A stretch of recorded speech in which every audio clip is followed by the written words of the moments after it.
Përshëndetje miqtë e dashur të televizionit First Channel, përshëndetje gjithë ju dashamirë të emisionit Antipod. Jakub takohemi sërish me emisionin Antipod, ku çdo mbrëmje të mashton nga ora 21:30 me orarin e ri për arsye se nga premtja ka ndryshuar edhe skema programore këtu në First Channel, më nuk do të jem nga ora 22, por nga ora 21:30 drejt për drejt me Antipodin deri në ora 22. Dërsa sot do flasim për zgjedhjen e presidentit të Kosovës, ku pritet këto ditë edhe të votohet. Me mua në studio është deputeti nga radhët e Lidhjes Demokratike të Kosovës, Adem Saliej. Zot Saliej, mirë se erdhën në studio të Antipod në First Channel. Mirë se gjeta, përshëndetje edhe për ju. Zot Saliej, është bërë një debat i gjerë sa i përket zgjedhjes së presidentit, ka pas zëra të shumtë që kanë thënë edhe nuk do ta votojnë ose janë pjesë e koalicionit, njërin do ta keni qenë edhe ju. Po, është sakt që unë kam qenë që për fillimit një prej atyre që është deklaruar, ndoshta i vetmi që nga fillimi. Në fakt, kur kemi qenë procesin e zgjedhjes kryetarit parlamentit edhe të qeverisë koalicionit, unë qysh atëherë jam deklaruar qartë se nuk do t'i votoj, edhe kam qenë seanca, po kam votuar kundër në fakt. Arsyet e mia kanë qenë shumë të qarta parimore, s'ka pas asgjë personale, unë e kam parë si të gabushëm një koalicion në mes LDK-s dhe një partije, cilën ja vetëm që kemi akuzuar se është e involuar deri në fytyrë në krim, në korrupsion, hajni, por që ka qenë edhe vërtet kjo. Dhe në anën tjetër kam qenë kundër që në kryet të organit më të lartë legislativit, organit më të shenjtë, ku janë përfaqësuesit e zgjedhur me votën e popullit, tjetë në kryet të tij një shefin një organizate kriminale që unë gjithmonë e kam quajtur kriminale shik, edhe që nuk i bën mirë Kosovës natyrisht. Qysh atëherë është shtruar çështja e zgjedhjes presidentit,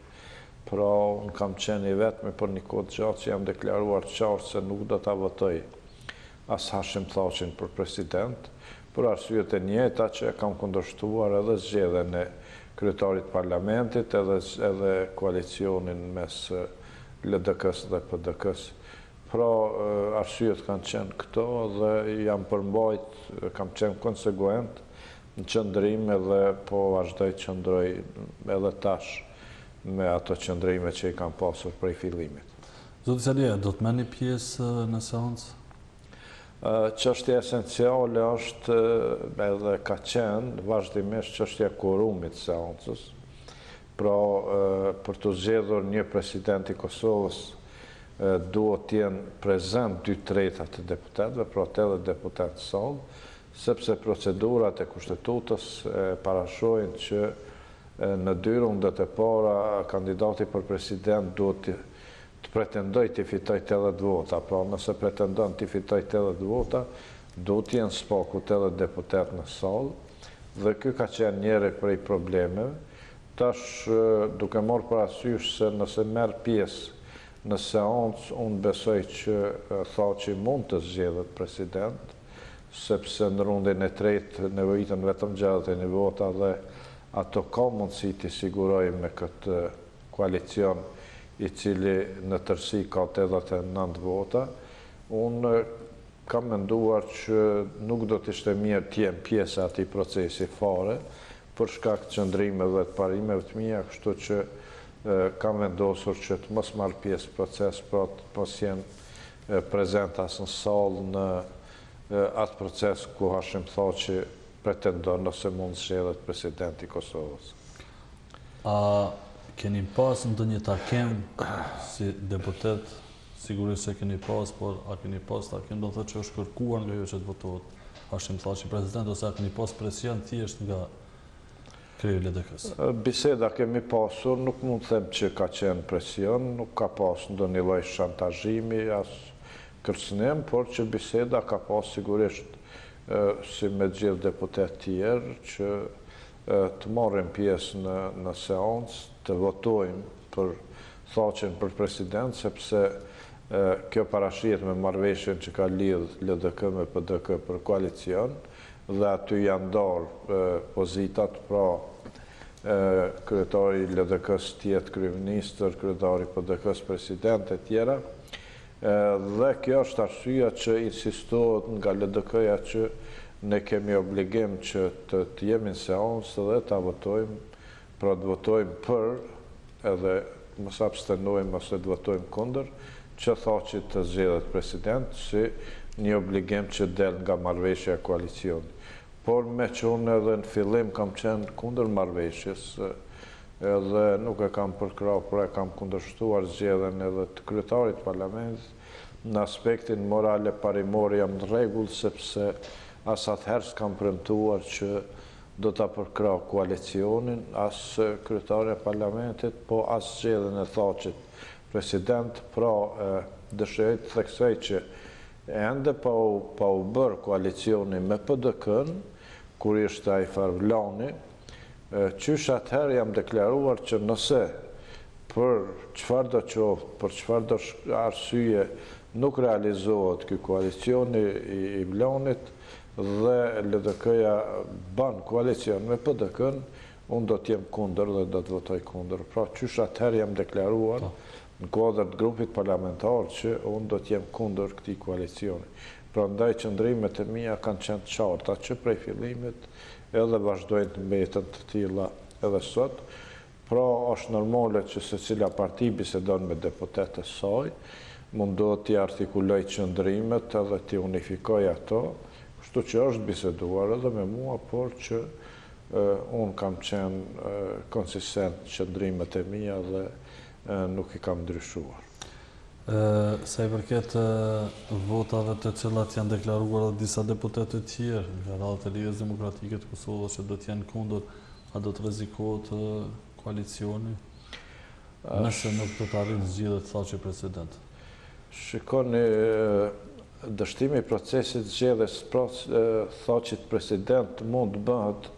vetëm me prishje të kvorumit, jo në formë tjetër. E vetmja mënyrë për ta penguar zgjedhjen e thoqit president është prishja e kvorumit, pra që në sallë mos jenë 81 deputet. Nëse deputetët e LDK-s që thonë që do të votojnë kundër thoqit marrin pjesë në atë proces, ne në fakt as që mund ta dim kush ka votuar për ose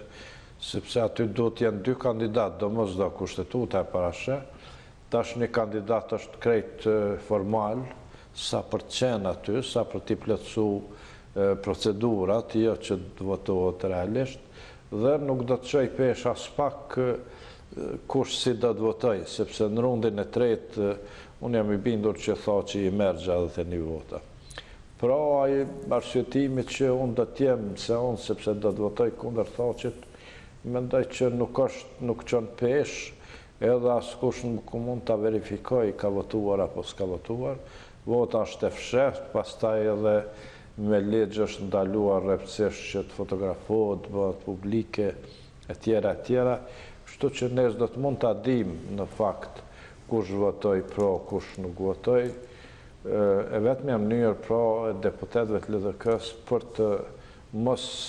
arrit thoqe të zgjedhet president është mos pjesëmarrja në seancë. Nuk ka mënyrë tjetër për ta bërë këtë. Por varet prej secili deputet e ka ndërgjegjën dhe përgjegjësinë e tij para elektoratit të tij, edhe para elektoratit tonë të përbashkët, edhe do të veproj sipas ndërgjegjës së tij, ndërkaq që disponimi i elektoratit tonë dihet që nga fillimi që është mjaft i acaruar edhe është shumë kundër zgjedhjes së thoqit president, veçanërisht me votat e deputetëve të LDK-s. Ka vajtë sa më ashtu elektorati LDK-s pas zgjedhjeve të 8 qershorit dhe pas arritjes së marrëveshjes, fillimisht me Vlan nuk ishte ndonjë shqetësim të elektoratit. Pastaj pas marrëveshjes me PDK-n, ndodhi diçka, do të thotë që një numër i madh disa rrjete sociale në Facebook u kanë me qindra mira fansa të LDK-s, do të thotë, të cilët ishin mbështetje dhe përkrahje fuqishme. Ka me gjys milioni fansa, do të thotë faqe siç është Ibrahim Rugova, Namangon e disa të tjera të cilat kryesisht janë elektorati LDK-s, në atë faqe që e përkrojnë dhe filloi disi kundër. Pastaj kishte edhe intervistat ndryshme edhe nga deputetet, filluan ishit ju, pikërisht ai i cili që nga fillimi ishit kundër. Dhe realisht du të pyese ku është sot elektorati i LDK-s? Ne jemi në kontakt me njerëz të thjesht për çdo ditë, me antarësinë e LDK-s, me nëndeg tona, s'ka ditë që nuk i takojmë diku, qoftë në mbledhje, qoftë në rrugë, dhe gjithë pohojnë që 99% i elektoratit LDK-s është kundër zgjedhjes Thaçit president, ka qenë edhe kundër koalicionit, ka qenë i papërgatitur për atë kthesën e përnjëhershme që është bërë nga Vllani Knejnë këtë koalicionin tjetër, dhe mund të them që është një zhgënim, është një, të themi, një pezmatim, një acarim i elektoratit tonë, kërkon prej meje vazhdimisht, po besoj edhe prej tjerëve, që të mos marrë pjesë seancë, mos e votojmë Thaçit, mos e zgjedhim president e tjera. Si do të zhvillohen ngjarjet më të tjera nuk mund t'i parashikoj, por prognozat nuk mund të jenë shumë të mira për arsyeën e thjeshtë që pritjet e elektoratit tonë kanë qenë krejt kundërta prej kësaj që po ndodh. Edhe unë mendoj që çdo funksionar i LDK-s është i vetëdijshëm për këtë, pavarësisht qëndrimit që e mban në gjithë këtë proces, është i vetëdijshëm se ky nuk është vullneti i elektoratit LDK-s. Tash ka tillë që arsyetojnë se ne duhet ta ruajmë shtetin, duhet ta bëjmë këtë, duhet ta bëjmë atë. Do të thonë që gjithmonë secilin në mënyrën e tij mundohet t'i arsyetoj veprimet e veta me qëllime të mira. Pra, nuk ka ndodhur histori që një strukturë politike ushtarake, një organizat i ka bërë veprimet edhe shumë të këqija, ndoshta, por gjithmonë në emër të qëllimeve të mira, edhe kjo mund të ndodhë edhe tash, por mund të them që nuk do të kemi punë të fort mirë me elektoratin tonë pas gjithë këtyre veprimeve që ka ndodhur. Se përket demokracisë brendshme në LDK, edhe kjo është diskutuar pothuajse shumë. Janë marrë vendime, ndoshta edhe jo duke u konsultuar me kryesinë dhe antarësinë e gjerë. Realisht, ku është sot LDK-ja krahasuar pas vdekjes së presidentit Rugova? Do thotë, ka qenë një fuqi e cila ju keni qenë pjesë e gjitha proceseve që nga fillimi. Po, LDK-ja e president Rugova ishte një LDK e fuqishme, vërtet shumë e fuqishme. Ne i kishim prej 24 komunave, atëherë i kishim 17, dhe gjitha komunat e mëdha, PDK-ja kishte disa komunat vogla, më tepër rurale, malore, bashkë me AKN që kishte edhe ajo pak, edhe ishim një parti që kishte 27 deputet në parlament, një parti shumë e fuqishme, me vlera të mëdha e tjera, por si që dini me vdekjen e president Rugova u bën shumë ndryshime të mëdha, u bën shumë ndrrime, shumë largime, u kriju një situate përçarjes LDK-s, do të thotë plot njerëz që kishin qenë strukturat larta të LDK-s, në fakt kishin punuar, kishin bashkëpunuar me të tjerë kundër presidentit Rugova dhe vdekjen e tij e shfrytzuan për të realizuar ato plane që ishin të mëhershme.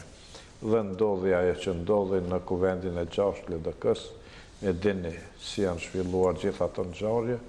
dhe unë mendoj që ishin shumë tragjike për fatin e më të tjeshëm të LDK-s. Një pjesë e madhe e LDK-s u la jashtë struktura budhejtëse, pra unë deri atëherë kam qenë 2 herë kryetari komunës, kryetari degës LDK-s pothuajse që nga fillimi, gjitha mandatet, edhe kur kam qenë burr, kam qenë kryetar degë, antari këshillit përgjithshëm, delegati kuvendit, antari kryesisë LDK-s, zëvendës kryeministër, bashkëpunëtori ngushtë i presidentit Rugova, dhe tash në kuvendin e 6 pas asaj që ndodhi, jo vetëm që s'ishan kryesit LDK-s, pas në këshillin e përgjithshëm të LDK-s, ku janë 101 antarë, pra një funksionar që i kishte pas gjitha funksionet më të larta në pushtet edhe në parti, nuk isha pra as në organin e Këshillit Përgjithshëm. Do thotë qëllimisht u bë një farë përçarje, një farë ndarje, për të na qitur në rrugë që të mbetemi askund, edhe që dal nga dal ne tretemi të mbetemi kështu jashtë partisë dhe askund. Edhe ne të detyruar që ta ruajmë atë elektorat që ishte me ne që ne e vlerësonim veten si vazhdues të rrugës së rrugovës, të rrugovizmit, pra u detyruam jo që kishim vullnet e dëshirë, po u detyruam për ta ruajtur atë elektorat që të mos shkonte dika tjetër e bëm atë LDD-n që e dini që ka qenë. Pra, pastaj LDK-ja ra për gjysëm, pra prej 47 deputetëve ra në 24, 25, edhe u përgjysmu, edhe prej atëherë nuk ka arrit asnjëherë të vinë vete, edhe pse ne pas një kohë u rikthyem në LDK, u munduam ta riforcojmë, edhe kemi arrit në shumë degë ta forcojmë, por në nivel qendror LDK-ja nuk arriti ta rimarrë veten, edhe as parafërsisht ta rikrijoj atë fuqi politike që e kishte pas në kohën e presidentit Rugova. Arsyet janë të thjeshta sepse nuk doli një figurë që dinte ta unifikonte si duhet LDK-n, ta drejtonte ka vlerat e presidentit Rugova, ka vizioni i tij, edhe që me siguri do të ndoshta jo deri në atë mosën që të ketë 47 deputet, po afër numri 40 do të mund të arrinte me siguri. Nëse po kthejmë pak tek tema ku jenë, pasi u lidh tema, u dolën pak tek LDK-ja, po kthejmë tek presidenti, zgjedhja e presidentit. E rrezikshme nëse nuk do të zgjidhet thaçi president që të prishet koalicioni. Pa do të jetë i njëjti rrezik që edhe nëse do zgjidhet thaçi, do ta prish koalicionin që LDK-n ta zënë në një pozitë jo të lakmueshme dhe të këndshme për dalë në zgjedhje. Dhe nëse LDK-ja në këtë situatë që është tani do të zgjidhet thaçi president dhe do të shkon në vendin zgjedhje, sa do të jetë e vështirë për LDK-n që të arrijnë të marrë votat e mjaftueshme. Shikoni, nëse LDK-ja nuk ja jep votën thaqit, në një farë mënyrë zbutat pezmin e madh që e ka elektorati te ne, për shkak të koalicionit që kemi bërë. Pra, në një farë mënyrë ne rikthejmë atë vullnetin, dëshirën dhe përkrajën e elektoratit. Tash nëse deputetë e LDK-s edhe LDK-ja është këmbgulse që të përkrahë dhe të votohet thaçi për ta ruajtur koalicionin, atëherë ne nuk do t'i kemi punë as pak mirë me elektoratin tonë. Në anën tjetër është rreziku permanent, rrezik që e mendojmë shumë prej nesh, se pasi të zgjedhet thaçi president, pasi të siguroj një mandat 5 vjeçar, pra si kryetar dhe kandidati i PDK-s, atëherë vetë PDK-ja do të jetë interesuar që ta prish këtë koalicion edhe të shkojnë zgjedhje në mënyrë që përsëri të dalë partia e parë dhe pastaj përveç presidentit që tashmë e ka në dorë të pretendoj edhe ta marrë edhe pozitën e kryeministrit të qeverisë Kosovës, që realisht ka mundësi ta bëj, sepse kemi parë nga praktika që PDK-ja ditë i përdor situatat e caktuara dhe t'i dëmtoj ata që në disa situata i bën partner, por i bën më shumë për t'i dëmtuar ose për t'i shfrytzuar, se sa për t'i quar proceset përpara. Ky rrezik është shumë real dhe është rrezik shumë i madh për LDK-n. Unë kam frikë se do të ndodhë, sepse i përgjigjet PDK-s, i përgjigjet edhe që ta dëmtoj LDK-n, edhe që ta rifitoj pozitën e parë, edhe pozitën e kryeministrit, por edhe që t'i prolongoj disa procese, si që është gjykata speciale e tjera, sepse si që dim ne, pjesa dërmuese atyre që do të akuzohen janë nga PDK-ja. Pra janë disa qëllime që do të mundohet t'i arrijë PDK-ja me shkuarin zgjedhje të jashtëzakonshme. Pastaj ne dim që nuk e dia kemi mbajt pas luftës zgjedhje të rregullta ndonjëherë, sepse sa herë që i ka konvenuar PDK-s, na ka quar zgjedhje të jashtëzakonshme, sa herë që e ka vlerësuar se situata është e përshtatshme për të rifituar zgjedhjet. Pra ekziston ky rrezik, edhe unë mendoj që mund ndodhë, dhe përsëri edhe në atë situatë LDK-ja do t'jetë pozitë shumë të keqe, do t'jetë shumë fish pozitë keqe, sepse kjo qeveri që është, edhe nëse shkojmë tash në zgjedhjet jashtëzakonshme, dështon zgjedhja e presidentit, por edhe nëse zgjedhet presidenti, po shkojmë pak më vonë,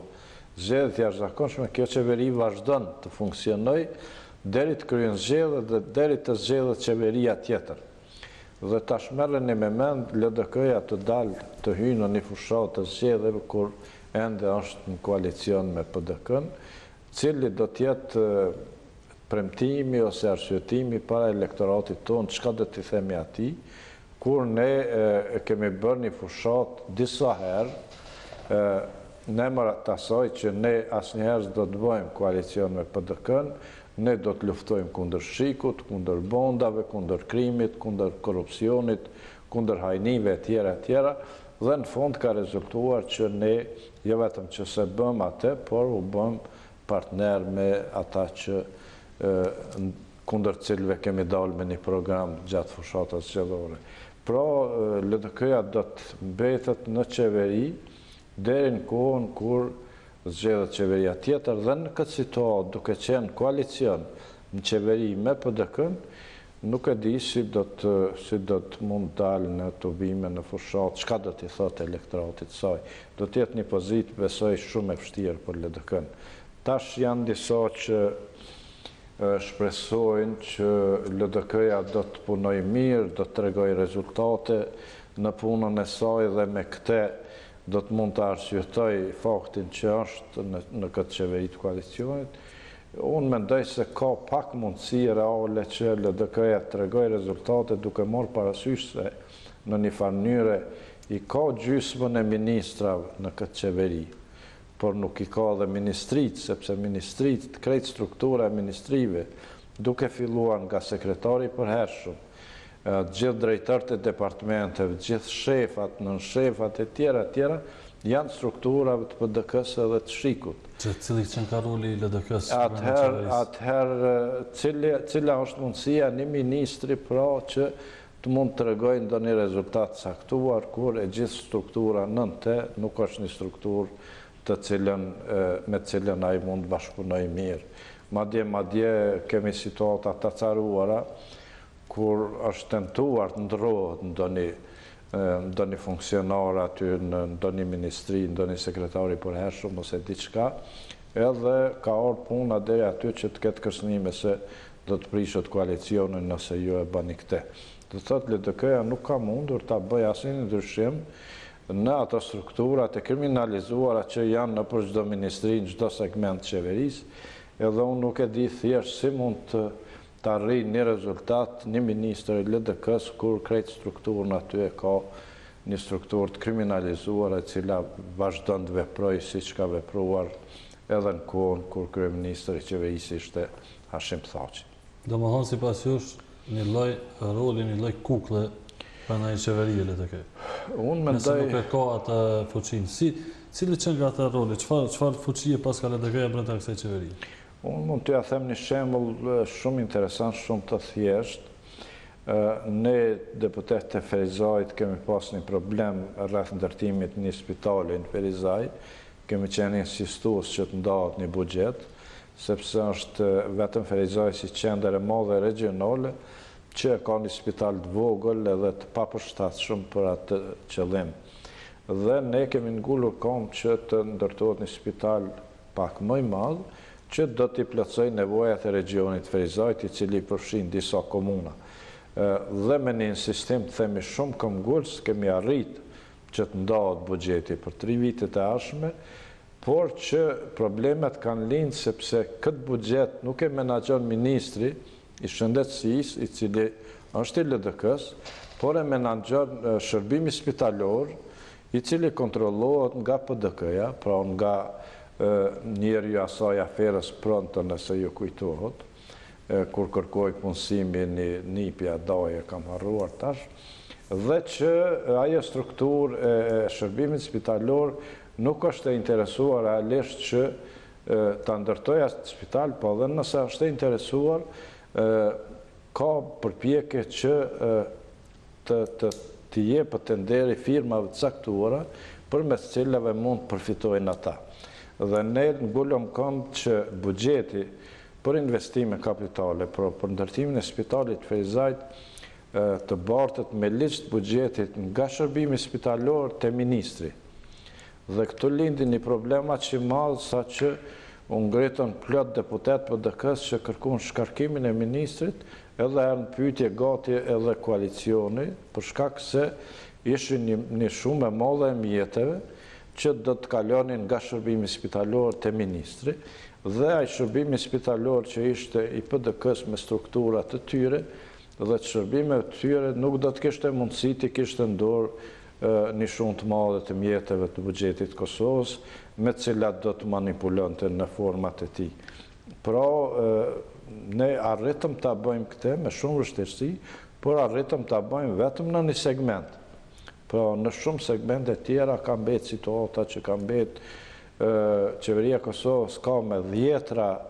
agjenci të ndryshme, agjenci të ushqimit, të pyjeve, të zhvillimit të bujqësisë, të lloj-lloj agjencish, në cilat janë të instaluara gjitha ato struktura që i ka instaluar PDK gjatë qeverisë së saj. Është një problem shumë serios, pra me një ministër edhe me një zëvendës ministër është vështirë të tregohet rezultat në situatën kur nuk i ke në fakt ato segmentet tjera cilat duhet të ekzekutojnë punët edhe të kryjnë ta kryjnë atë programin qeveris që mund ta ketë LDK-ja në ato ministri. Dhe krejt për fundë, ndoshta jashtë atë temës, por po kalon Kosova një situatë, një krizë institucionale, thamashtu të thellë, duke pas parasysh bojkotimin e seancave të kuvendit, pastaj bllokimin, gazin lotësias dhe tash protestat masive, ku pritet pikërisht atë ditën e pavarësisë ketë një protestë. Si duhet zgjidhet ky problem dhe cilat janë format më të mira të cilat nuk do të dëmtojnë shtetin e Kosovës për dalë nga kjo krizë e thellë. Si e shihni ju si deputet zgjidhjen e këtij problemi? Unë e kam analizuar shpesh situatën në periudhën e pas luftës, pra krejt këtë situatë që kemi kaluar me institucionet fillimisht përkohshme në Mikun, pastaj tonat e tjera, në vazhdimsi kemi pas kriza, situata të acaruara, blokada, problemet ndryshme tjera, edhe tash kemi një situatë ndoshta ndër më të rëndat që kemi pas luftës, nga e cila askush nuk e ka një ide se si do dilet. Është problemi asociacionit, është i demarkacionit, është i korupcionit e tjera, edhe unë e kam thënë disa herë në shumë media, problemi kryesor i ynë i shqiptarëve të Kosovës nuk është as asociacioni, as demarkacioni, nuk është as një problem tjetër përveç problemit që ne nuk e kemi arritur pjekurinë e duhur si njerëz, si shqiptar, si klasë politike e Kosovës, që të dim të zgjidhim problemet tona me urtësi, pra me mençuri, por ne ende po vazhdojmë me një lloj primitivizmi, themi politik, në qeverisje, kur dy palë barikadohen në atë mënyrë, shndrohen në palë ndërluftuese, nuk bëjnë asnjë kompromis edhe luftojnë deri në shkatrimin e njëri tjetrit. Tash duke marrë parasysh që asnjëra palë në fakt nuk mund ta shkatrojë tjetrën, për shkak se secila palë ka përkrahasit e vet në elektoratin e Kosovës, atëherë ai që pëson, ai që shkatrohet, është interesi i Kosovës. Pra, këta janë gjendje me luftu deri në shkatrimin e interesave të Kosovës dhe nuk janë gjendje që tulen dhe bisedojnë, të diskutojnë me urtësi që ta gjejnë një zgjidhje, ta bëjnë një kompromis për të mirën e Kosovës. Ky është problemi ynë kryesor, ndoshta edhe më gjatë me shekuj, por ne po flasim për momentin e sotëm. edhe shqiptarët pa zgjidhur këtë problem nuk mund të ecin përpara. Shqiptarët janë një popull herë shumë anarkik, herë i padëgjueshëm, që nuk i përshtatet asnjë lloj ligji, por shqiptarët din të jenë edhe unik, din të jenë edhe të kenë harmoni dhe të habisin gjithë botën me unitetin që mund ta kenë. Varet shumë prej atyre që janë krye dhe që udhëheqin, pra. Sepse historikisht ne kemi treguar që jemi një popull shumë i fortë, shumë vital, shumë trim, shumë fisnik, që ka virtyte jashtëzakonisht larta dhe nëse do të ishte një udhëheqës i mirë, ne dim të bëjmë mrekulli që habitën gjithë me ne. Një popull shumë i vogël që i ka përballuar një perandorie, superfuqie më të madhe botërore për një qerek shekulli. Problemi ynë kryesor pra është që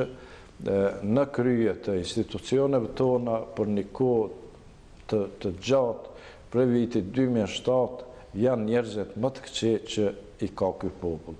Pra janë ajso i keq i hajnave, të korruptuarve, i kriminelve, që nuk kanë as ndjenjen më të vogël kombëtare dhe patriotike, nuk udhëhimet nëse shkatërrohet Kosova, e rëndësishme është vetëm të përfitojnë ata, të marrin diçka, ndërtojnë vila, shtëpi, të bëjnë firma, të bëjnë miliona etj. Ky është problemi esencial që ka Kosova, dhe unë në fakt nuk po shoh dritë në fund tunelit, nuk po shoh një zgjidhje serioze për këtë çështje në cilën jemi. Zoti Salia, faleminderit shumë që ishit në emisionin Antipod në Fashionel. Uroj dhe shpresoj që të takohemi sërish në emisionet tona tashme. Faleminderit edhe për ju. Mirë të dashur, këtu kemi përfunduar me Antipodin, në vazhdim të qëndrojmë me tej në emisionin 4 orë këtu në Fashionel, ndërsa do takohemi ne sërish në orën 24, ku do të kemi një temë mjaft interesante e ku ju përmes numrit tonë të telefonit mund të bëni pjesë e emisionit First Minute. Deri atëherë, mirëmbëjtje.